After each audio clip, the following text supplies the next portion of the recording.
बच्चों आज हम लोग चैप्टर 1 के क्वेश्चन लगाएंगे।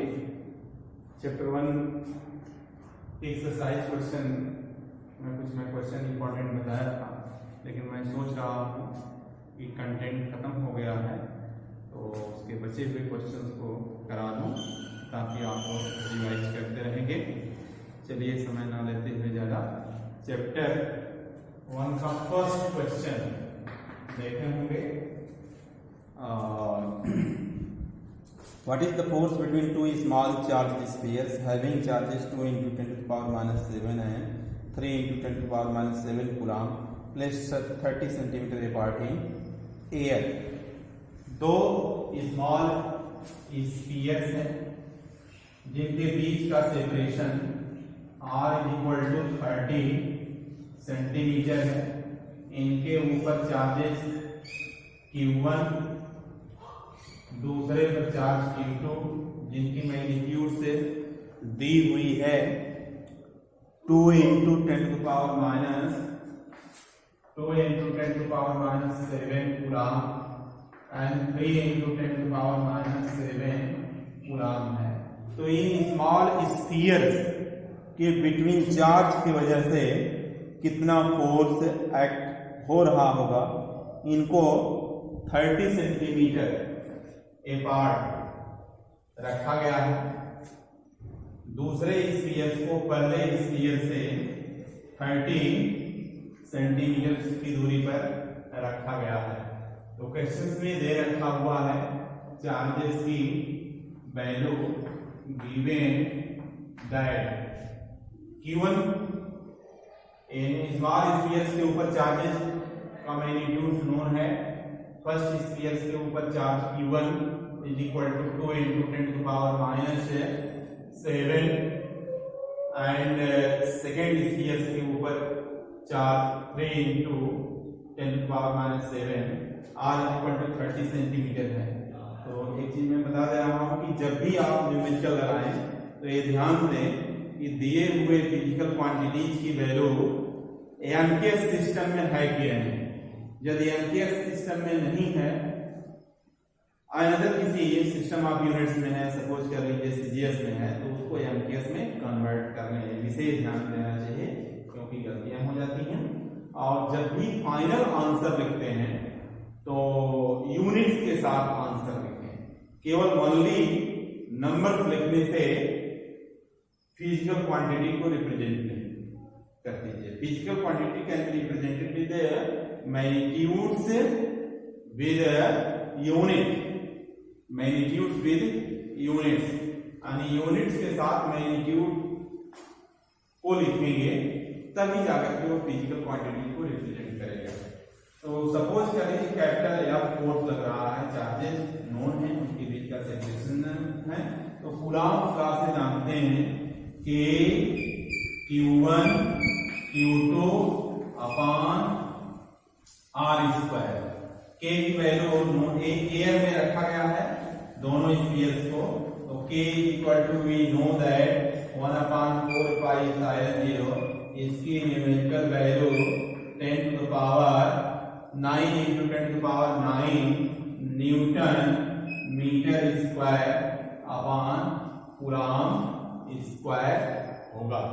अब सब वैल्यू नोन है, यहाँ इसको 30 into 10 to the power minus 2 metre लिख लेंगे।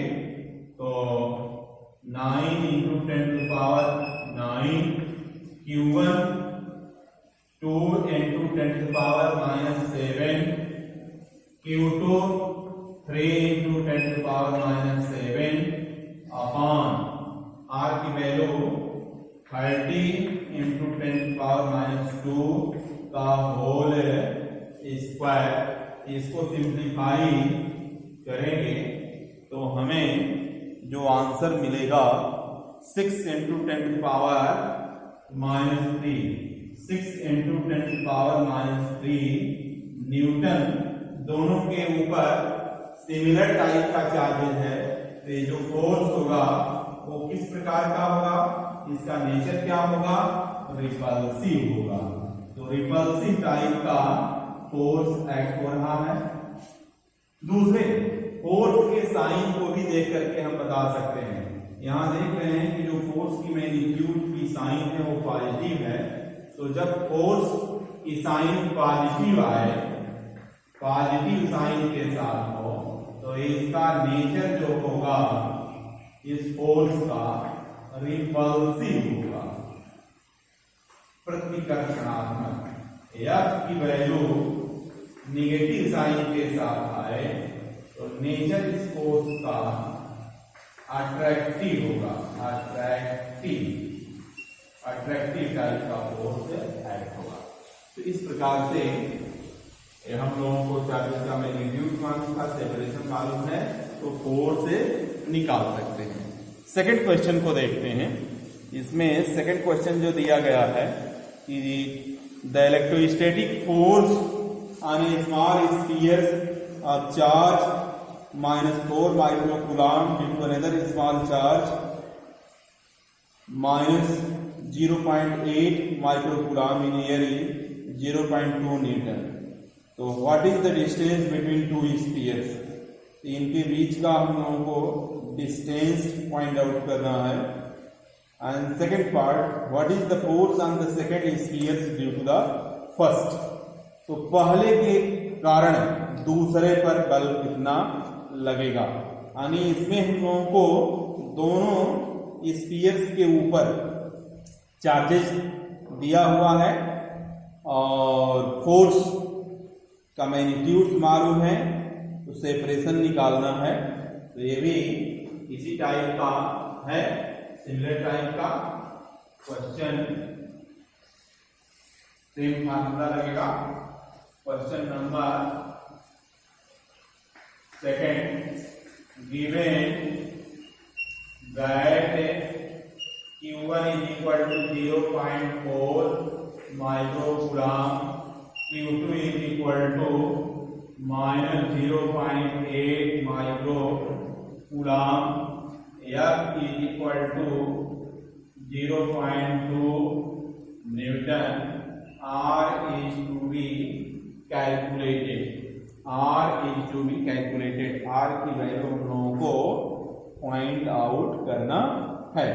Q1 की वैल्यू 0.4 माइक्रोकूलम्ब, Q2 की वैल्यू -0.8 माइक्रोकूलम्ब है, फोर्स 0.2 न्यूटन है, R की वैल्यू निकालना है। तो दो स्फीयर्स हैं,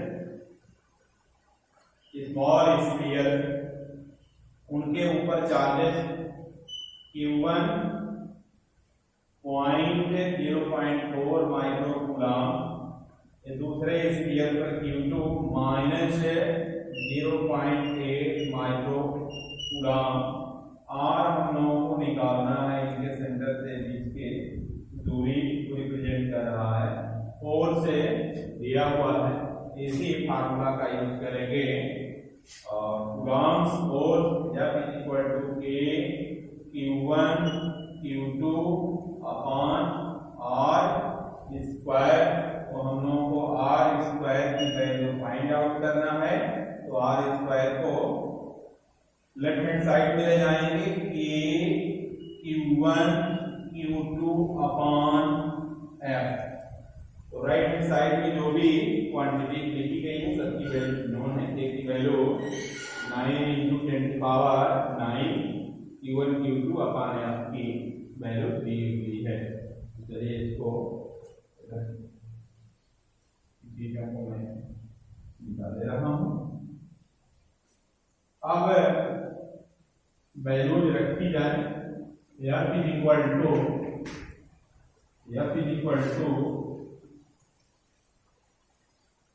9 × 10⁹ और Q1 की वैल्यू दी गई है 0.4 माइक्रोकूलम्ब, माइक्रो 10⁻⁶ का मल्टीप्लायर होता है, -0.8 × 10⁻⁶ अपॉन 0.2 न्यूटन से कट जाएगा, 0.2 अनेक तरीके से 2 होगा सिंप्लीफाई हो करके, और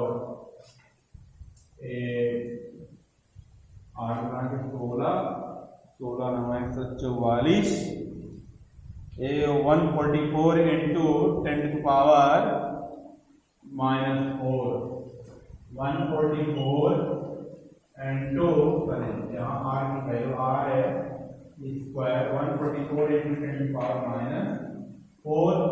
अब यहाँ जब हमें r स्क्वायर की वैल्यू निकालनी है तो साइन की वैल्यू को q2 को साइन के साथ न रखते हुए उसकी मैग्नीट्यूड को रखेंगे। क्यों? क्योंकि हमें नेचर मालूम है, चार्जेस का जो साइन है उससे फोर्स का साइन आएगी। अब फोर्स की साइन केवल इतना ही बताएगी कि फोर्स अट्रैक्टिव है या रिपल्सिव है। क्योंकि यहाँ r का हमें मैग्नीट्यूड निकालना है तो साइन के साथ यहाँ वैल्यू को नहीं रखेंगे। तो r square equal to 144 into 10 to power -4, then r is equal to under root 144 into 10 to power -4। तो यहाँ देख रहे हैं 144 को 12 और 10 to power -4 का 12, इतना आ जाएगा मीटर। तो r is equal to 0.12 metre आ गया। r is equal to 0.12 metre, या इसको लिख सकते हैं 12 सेंटीमीटर। एक ही बात है। अब दूसरी चीज पूछी जा रही है कि जो पहले पर फोर्स लग रहा था, पहले इस स्फीयर पर, दूसरे के द्वारा ये फोर्स, तो अब दूसरे पर पहले के द्वारा कितना लगेगा? इतना ही फोर्स लगेगा अट्रैक्टिव टाइप का, या is equal to 0.2 newton. since the electrostatic force forms action and reaction pair. So action is known and reaction force will be equal to the action force. Mutual type के forces होते हैं। Mutual type का force है electrostatic type का जो force होता है वो म्यूचुअल टाइप का फोर्स होता है। म्यूचुअल का मतलब जितना फोर्स एक चार्ज दूसरे पर लगा रहा है उतना ही दूसरा चार्ज पहले पर लगाएगा। इस प्रकार से ये निकल आया। नेक्स्ट क्वेश्चन जो दिया गया है कि check the ratio ke square upon gmemp is dimensionless. Look up a table of physical constants and determine the value of this ratio. What does this ratio signify? कह रहा है के स्क्वायर अपॉन gmemp को जांच करिए कि ये dimension less है, और टेबल फिजिकल कांस्टेंट्स के टेबल से इनके वैल्यूज को रख करके इनका मान भी प्राप्त करिए, और एक चीज क्या बताता है, इसका अर्थ क्या है, किस चीज को रिप्रेजेंट कर रहा है। चलिए इसको देख लेते हैं। क्वेश्चन नंबर 3, ये दोनों क्वेश्चन कूलॉम लॉ पर बेस्ड था। अब यहाँ पर जो दी गई है, सेम डिस्टेंस पर एक इलेक्ट्रॉन है और एक प्रोटॉन है, और डिस्टेंस इनका सेपरेशन है। चार्ज का मैग्नीट्यूड हम लोग जानते हैं सेम होता है, मास mE है, इसका मास mP है, तो इलेक्ट्रोस्टैटिक फोर्स mE निकालेंगे तो K = Q2 Ke² upon R², gravitational force लगाएंगे तो capital G MEmP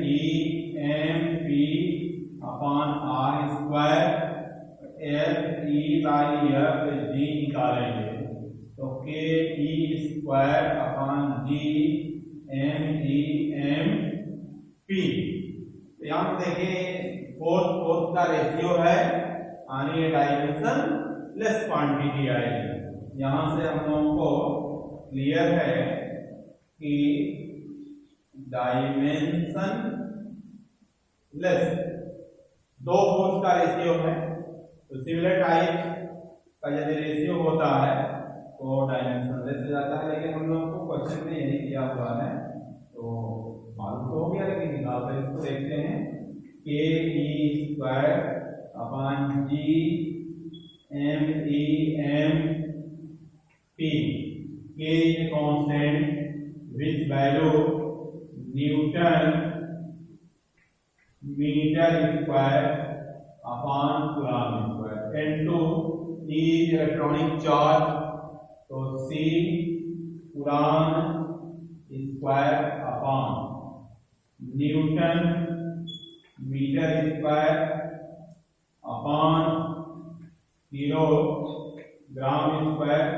This is the unit of capital G, and MEmP the mass of electron and proton, so kilogram into kilogram, इससे cancel हो जाएंगे, Coulomb square से cancel हो जाएगा, Newton metre square से cancel हो जाएगा।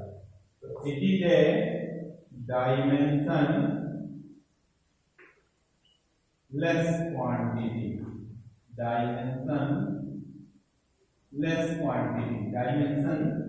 क्वांटिटी, दो सिमिलर टाइप के क्वांटिटीज का रेशियो है। अब नेक्स्ट में कह रहा है कि इसकी वैल्यूज को भी निकालें, इसकी वैल्यूज क्या दे रही है, तो वैल्यूज को देख लेते हैं।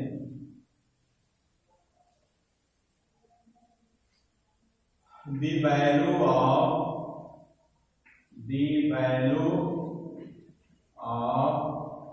Ke² upon capital G MEmP, एक वैल्यू हम लोग जानते हैं 9 × 10⁹, 1.6 × 10⁻⁻19 कूलॉम होता है E का, इसको स्क्वायर कर देंगे अपॉन G की वैल्यू 6.67 ×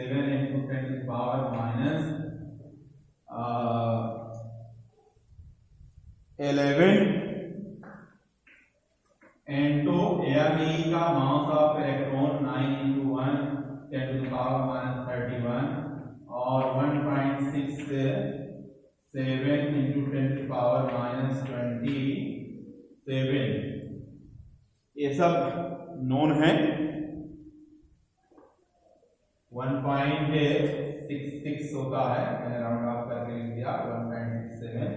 इसको जब सिंप्लीफाई करेंगे तो Ke² अपॉन G MEmP यानी FE अपॉन FG की जो वैल्यू मिलेगी 2.287 × 10⁻39, 2.287 × 10⁻39 मिलेगा, यानी जो FE है वो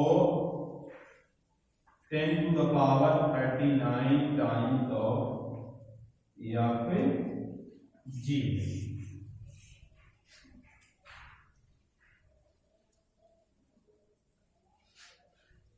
2.287 × 10⁻39 times of FG जी है, इसको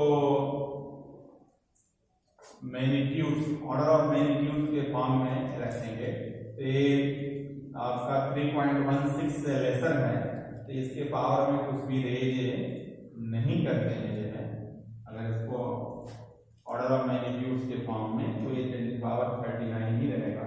F E equal to 10⁻39 F G, यानी जो इलेक्ट्रोस्टैटिक फोर्स एक्ट हो रहा है चार्जेस के बीच में, उन्हीं चार्जेस को पार्टिकल मान लें, तो उन पार्टिकल के बीच में जो ग्रेविटेशनल फोर्स एक्ट हो रहा है, उस ग्रेविटेशनल फोर्स का 10⁻39 टाइम्स मोर वैल्यू इलेक्ट्रोस्टैटिक्स की है। यानी सिंपल फॉर्म में कहा जा सकता है कि electrostatic force is much more stronger than the gravitational force.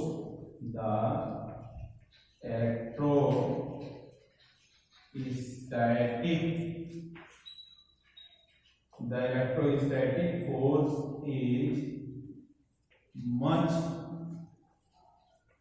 more stronger than the gravitational force. Gravitational force much more stronger than the gravitational force. I explain the meaning of statements electric charge of body is quantized. ये बताना है कि charge quantized है। Charge quantized का मतलब है, इस प्रकार से मैं उम्मीद कर रहा हूं कि ये चीज समझ गए होंगे। क्वेश्चन नंबर 3 आपको समझ में आ गया होगा। नेक्स्ट क्वेश्चन पर चलते हैं। क्वेश्चन नंबर 4 को दिया हुआ है कि ये क्वांटाइज्ड है। चार्ज क्वांटाइज्ड होने का मतलब होता है कि किसी भी चार्ज बॉडी के ऊपर जो चार्ज होता है वो ई फंडामेंटल इलेक्ट्रॉनिक चार्ज का इंटीग्रल मल्टीपल होता है। स्टेटमेंट लिख लीजिए, charge on any charge body is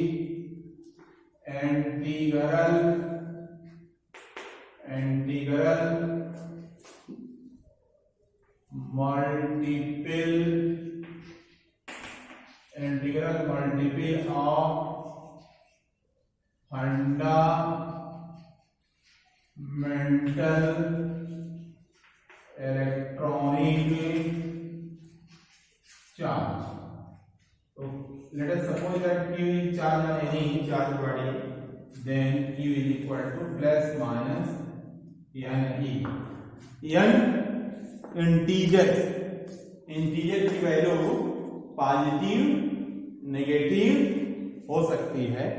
तो ये चार्ज की वैल्यू आपका इस तरीके से plus minus 1e plus minus 2e plus minus 3e plus minus 4e dot dot, इस तरीके से इसकी वैल्यू होगी। प्लस माइनस, या कोई बॉडी 1 इलेक्ट्रॉन रिमूव करेगी या एक्सेप्ट करेगी, उसके ऊपर चार्ज किसी अनदर बॉडी से आकर के एक्युमुलेट होगा, एब्जॉर्ब होगा, तो माइनस हो जाएगा, जहां से आ रहा हो वहां से पॉजिटिव हो जाएगा। कहने का मतलब कि चार्ज किसी चार्ज बॉडी पर कभी फ्रैक्शनल फॉर्म में एग्जिस्ट नहीं करेगा। There is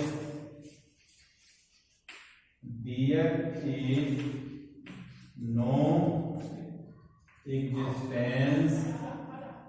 existence of fractional charge। Fractional charge का एग्जिस्टेंस नहीं होता है, यानी चार्ज कभी भी हाफ, पौना, फोर्थ इस फॉर्म में नहीं होगा, क्योंकि जब भी इलेक्ट्रॉन किसी वन बॉडी से अनदर बॉडी में जाएगा वो कंप्लीट फॉर्म में जाता है। अब आगे इसी में दिया हुआ है कि why can one ignore quantization of electric charge when dealing with microscopic that is large charges. तो जब माइक्रोस्कोपिक चार्जेस की डीलिंग करते हैं Q इज इक्वल टू यानी we can ignore quantization of electric charge. This is because E is very small and N is very large, and so Q behaves as if it were continuous, that is as if a large amount of charge is flowing continuously. Microscopic bodies मतलब size बहुत बड़ी हो जाएगी है, तो size जब बहुत बड़ी हो जाएगी तो n की वैल्यू बहुत ज्यादा हो जाएगी, E की वैल्यू बहुत छोटी हो जाएगी। तो जो Q है एक तरीके से कंटिन्यूअस जैसा हो जाता है due to large size of object की। इस तरीके से क्वांटाइजेशन का वहाँ लार्जर इफेक्ट्स नहीं रहता है। अब नेक्स्ट जो क्वेश्चंस है कि when a glass rod is rubbed with silk cloth charges appear on both. A similar phenomenon is observed with many other pairs of body. Explain how this conservation is consistent with the law of conservation of charge. कह रहा है कि जब glass rod को silk के साथ रब करते हैं तो चार्जेस दोनों पर अपीयर होते हैं, और इसी तरीके से similar phenomena is observed with many other pairs of body. Similar type की phenomena other pair of substances पर भी देखने को मिलती हैं। तो बताना है, व्याख्या करना है, explain how this observation is consistent with the law of conservation of charges. तो आप इसको चार्ज कंजर्वेशन से किस तरीके से संबंधित है इसको बताना है। तो हम लोग जानते हैं कि जब ग्लास रॉड को पढ़ाया गया बताया गया है ग्लास रॉड को जब हम रब करते हैं सिल्क से तो ग्लास रॉड के ऊपर पॉजिटिव चार्जेज आ जाते हैं। This is the glass rod. Silk के ऊपर, सिल्क क्लॉथ के ऊपर, सिल्क क्लॉथ के ऊपर नेगेटिव चार्जेज आ जाते हैं। तो जितने पॉजिटिव चार्जेज यहां पर आएंगे उतने ही नेगेटिव चार्ज सिल्क क्लॉथ पर आएंगे। 10 पॉजिटिव चार्जेज इस ग्लास रॉड पर हैं, तो 10 ही नेगेटिव चार्जेज इस सिल्क क्लॉथ पर आएंगे, क्योंकि जितने इलेक्ट्रॉन्स ग्लास रॉड से रिमूव हो गए उतने ही पॉजिटिव चार्ज ग्लास रॉड पर आएंगे, और सिल्क रॉड पर गए तो नॉर्मल स्टेट से यहाँ पर एक्सेस ऑफ इलेक्ट्रॉन्स हो गया, जिसके कारण यहाँ पर नेगेटिव चार्ज आ गया। तो इस प्रकार से हम देख रहे हैं कि जब रब नहीं किया गया था उस समय ग्लास रॉड पर भी कोई चार्ज नहीं था, सिल्क क्लॉथ पर भी कोई चार्ज नहीं था, यानी टोटल चार्ज 0 था। Total charge before rubbing is equal to 0 and total charge after rubbing, total charge after rubbing is also 0। कितना? +10 -10 तो मिल करके आगे क्या है 0। Hence conservation of charges followed. Hence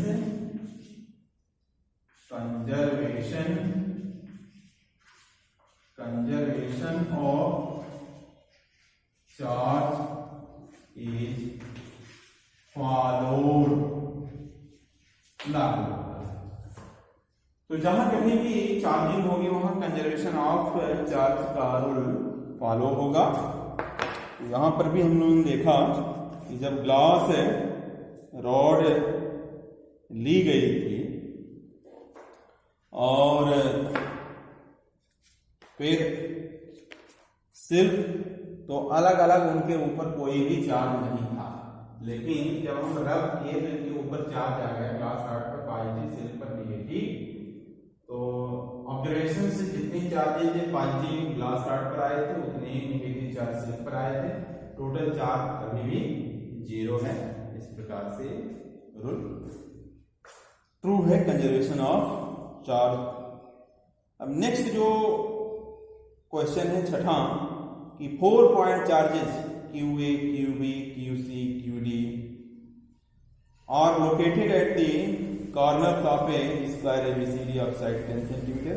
What is the force on a charge of 1 microcoulomb placed at the center of the square? तो charges 4 charges हैं, एक square के वर्टिसेस पर रखे गए हैं। उनकी साइड्स, स्क्वायर की साइड्स 10 सेंटीमीटर दिया हुआ है। सेंटर पर इसके 1 माइक्रोकूलम चार्ज रखा जा रहा है। तो नेट फोर्स पूछा जा रहा है कि नेट फोर्स कितना एक्टिव होगा।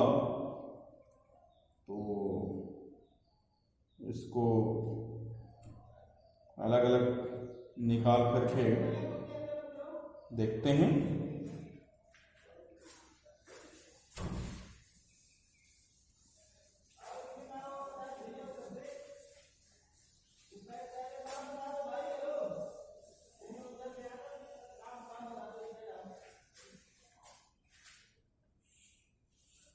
This is a square. This is a square. On its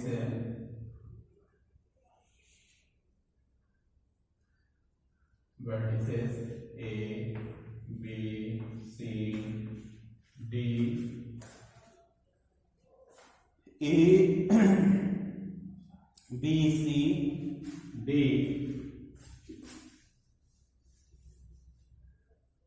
A, B, C, D charges A पर दिया हुआ है 2 माइक्रो कूलम, B पर दिया हुआ है -5